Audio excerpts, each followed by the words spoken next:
केतों पर आ जाते हैं एफआईआईज। अब लगातार इनके नंबर्स मैं देख रही हूँ तो बेचना थोड़ा कम हो रहा है और स्टॉक में इंडेक्स फ्यूचर्स में खरीदारी दिखी है। तो सर क्या मान लिया जाए, अभी कम कर रहे हैं, कम कर रहे हैं, रुकेंगे कब? देखिए, रुकेंगे कब का तो जवाब नहीं है, लेकिन कम क्यों कर रहे हैं इसका जवाब है। क्या? और आंकड़े भी अब छोटे आने लगे हैं। हाँ। ठीक है, लगातार 5,000, 4,000, 3,000, 2,000 करोड़ की रेंज में आपके कैश मार्केट के बिकवाली के आंकड़े आ रहे हैं। जितना वो बेचते उतना सामने लोकल फंड खरीद भी लेते हैं। बिकवाली कम होने के पीछे कारण क्या हो सकते हैं वो समझना चाहिए। सबसे पहला और बड़ा कारण तो ये कि आप ऊपर से अच्छे खासे घट चुके हैं। 26,000 से 23,000 आ चुके हैं जी। करेक्ट, करीबन करीबन 15% के आसपास का, ब्रॉडली 12-13% मान लीजिए, उतना करेक्शन आपका निफ्टी में हो चुका है। ठीक है, सो वो करेक्शन आपके लिए हेल्दी हो गया। 26,277 से 22,725 करीब ये हो जाएगा, 13-14% का करेक्शन हो जाता है, विच इज़ फेयर। ठीक है, तो एक अच्छा करेक्शन हो गया। करेक्शन के बाद इस लेवल पे बेचने के लिए भाव उतने आकर्षक नहीं है। जो आपको वैल्यूएशन महंगे लग रहे थे वो वैल्यूएशन भी अब आपको रीजनेबल हो गए।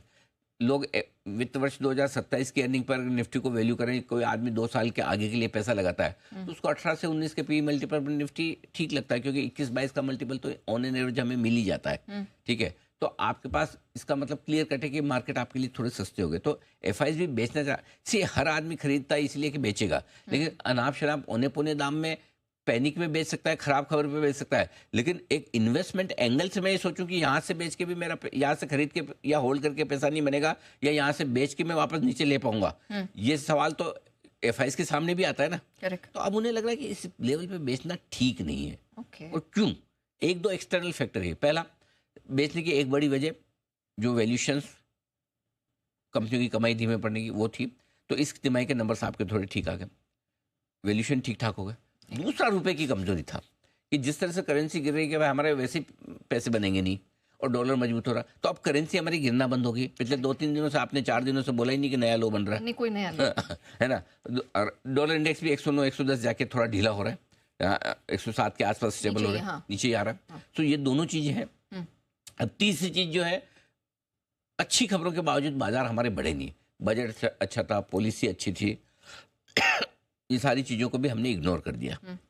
दिल्ली इलेक्शन के रिजल्ट अच्छे थे, कर दिया।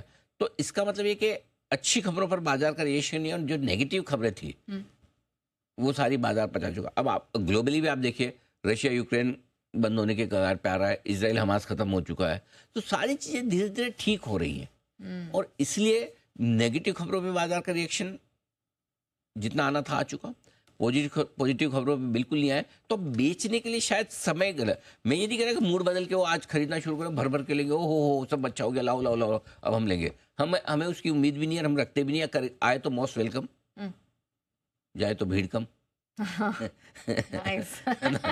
आए तो वेलकम, जाए तो भीड़ कम। लेकिन अगर आए तो बहुत अच्छी बात, ना आए कोई बात नहीं, थोड़ा बेचना रोक दे तो भी हम ठीक ठाक हो जाएंगे। तो अच्छी बात है। थोड़ा बिकवाली का प्रेशर कम, कब तक रहेगा कहना मुश्किल है। ओके।